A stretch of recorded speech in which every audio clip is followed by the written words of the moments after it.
zajet ke své regulérní, tedy plánované zastávce boxech a v problémech Sam Hornish, jako kdybych to přivolal. A je tam také Scott Dixon, ale ten se nevyhne se zdi a naráží do ní. Pardon, to je Dan Wheldon.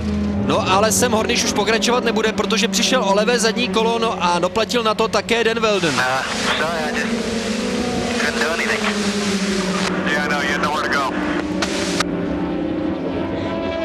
Tak tam nedošlo k žádnému kontaktu, Sam Hornish evidentně ztratil kontrolu nad vozem.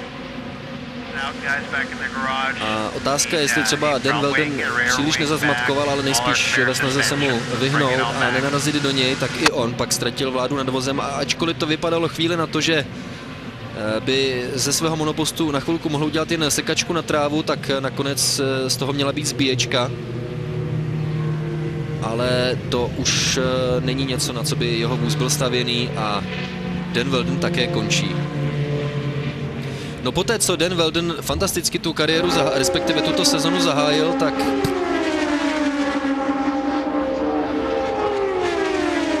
aha, tak přeci jen, že by tam došlo ke kontaktu mezi oběma jezdci. Abych dokončil tu myšlenku, tak Dan Wheldon tu sezonu dobře zahájil, ale pak ty výsledky stály za houby. Tak ještě jednou.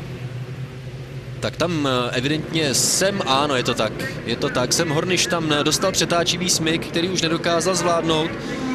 A Dan Wheldon ve snaze se proklouznout tou myší dírkou, kterou tam Sam Hornish a zdi lemující ovál v Kentucky nechali. Ovšem ta myší díra byla přeci jen o nějaký ten milimetr užší než šířka Wheldonova monopostu a to se mu stalo osudným.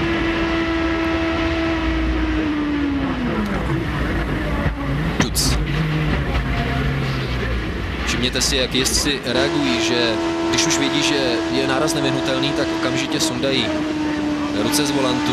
Tady ještě Scott Dixon se dokázal vyhnout. A okamžitě nastavuje vůz na režim žluté vlajky.